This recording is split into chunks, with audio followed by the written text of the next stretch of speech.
And so when you're doing media for development, you're using media to achieve a certain goal, and that's definitely not what we're trying to do. We're trying to create a strong civil society to inform the people with independent and relevant information, which can also give information we don't really want. And that's good, really good. So when we look at the when we go to a country, right? What do? There are different levels. So we assess the media landscape and assess in how far it's healthy. So our media landscape comprises of radios, TV, print, so magazines and newspapers, and web. And then you have a representation of all societal groups. You have mainstream media, minority media. There is education, so there are schools for journalism. There is institutional representation and advocacy. So there are journalist unions, so journalists can organize themselves either against their own bosses or against the state or against actual groups. And on the government side, there are proper press laws, there's an ombudsman, or there is a press council, so that also civilians who are targeted or accused by the press can go to court, to a press council, to get rectification. And all these tools have pros and cons of working with. So when we go to a country, we assess what is there. In the best case, everything's there and it's good. But mostly, only a few things are there, or a lot of times there's nothing at all. So you're looking with the partners that are there, what can we achieve? What do you think should be achieved? And then you make a 3-year plan, and then we go building. Maybe a few radio stations, maybe make a strong union because we're facing a lot of repression for government, or make a good press law. Just what can work in a specific situation. But let us have a short look at the outlets. So for instance, TV. TV is a very strong medium. TV is on in a lot of public spaces, and its imagery is very strong. The problem is that TV is very expensive to produce. So for a short piece of proper TV footage, you need proper lighting, you need a good cameraman, you need good scripting, and it's actually pretty difficult. And you all know that, so when you watch YouTube and you watch TV, then you see there's a world of difference, right?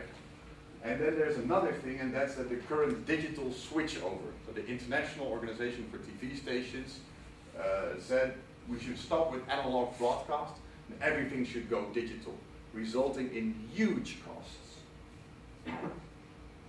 Then there is radio. It's very intimate with the voice and the language. It's relatively cheap. It's so to give you an example, to give you an idea of cheap, that yeah, you're all pretty good at science, right? So you can also build your own radio station. But if you want to set up your own basic radio station for the city of Utrecht, it would be maybe 4,000, 5,000 euros, and then you're a good way ahead. So that's really quite cheap. And then we're talking about FM. And FM, since you're science people can do that, FM is line of sight. So therefore, the Netherlands is pretty lucky because we're so flat. Therefore, we have 2 big masts in the whole of the Netherlands. We're very large, and there are FM transmitters for the whole of the country. But if you're in, for instance, Afghanistan, it's a great place. Here we had a truck here, and but we could only reach through this valley and then 5 valleys on either sides. And then behind the mountain, you had a problem. But except for FM, which is frequency modulation, we also have shortwave. And so FM is line of sight, as far as you can see.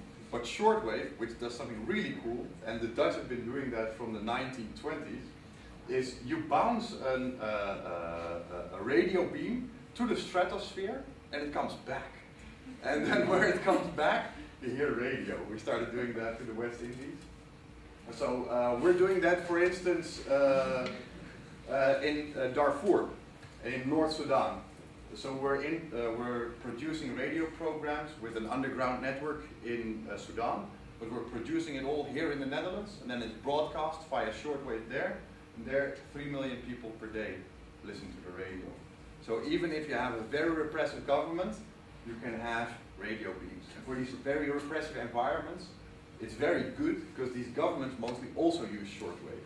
So they don't forbid you to listen to the radio stations. In the Soviet times, they had one solution for that. And that's only issue radios with one frequency you could listen to. But those times are gone now. Can you elaborate a little bit on this underground network? But don't you want to go into this in too much detail? So I can be very secretive and say no. Very cool. No, I mean, are these Dutch people working there? No, not at all. What would some guy like me? Yeah, okay, no, right. No. But then, why is it underground if the government is not against it? The government is completely against it, and they're also trying to jam the short wave. You know, it's a very repressive country, and there is no independent press at all.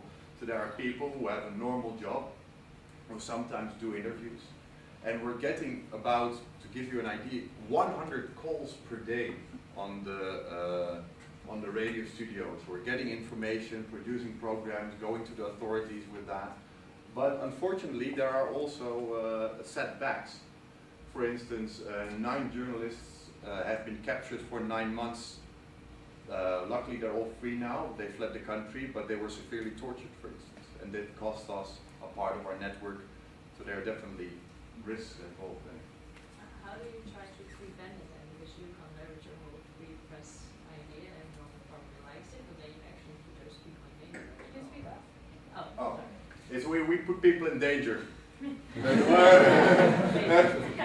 going to counter that. No, I'm going to, no. Now, how do you prevent it? Because you come here with a nice idea saying, well, free press is all good, we have it here for you, but then you're actually putting the people in danger. Yeah. About doing it. Was it clear? Definitely. So, all media outlets, or most, say no story is worth dying for. And we agree completely. But a lot of people, especially in these extremely hard environments, really feel this news got to get out. So through our experience and work in the years, we found ways in which you can work safer than normal. And technology has been helping a lot with that. For instance, satellite internet, which is now such a small box and you can upload your programs to a central desk. You can record with a normal mobile phone. So, and we organize our underground network in cells so that no one knows everyone. So, and we stimulate. Sorry? Like? No, come on, everyone heard it. No, it's just like terrorism. Like Yeah, completely. Yeah, we know, of course. Yeah.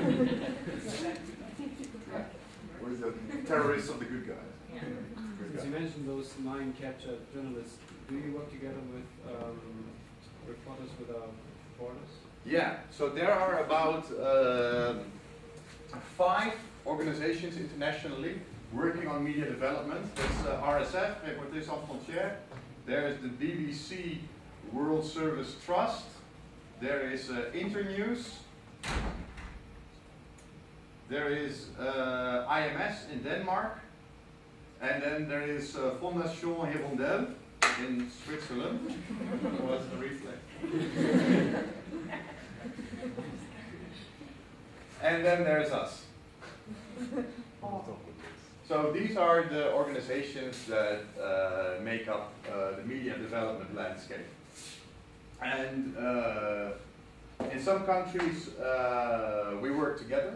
But what RSF does a lot of advocacy. And they're really good at that. So they're great in sending out emails. That's why a lot of people know about them and organizing World Press Freedom Days on the 3rd of May. Doing terrific work on that. But since we are working in a lot of very difficult situations, it's often not very wise for us to say what our government is doing and to comment on that. And that's also because we are actually producing content, we want to stay independent. So you cannot report independently on someone, but also say, he's a dictator and whatever. So you shouldn't have to mention that. So that's why. Yeah. But wherever we work together with these organizations, but also you probably know Human Rights Watch and other organizations we encounter in the ground. We're really practical if we meet someone, if it works. It all depends on people.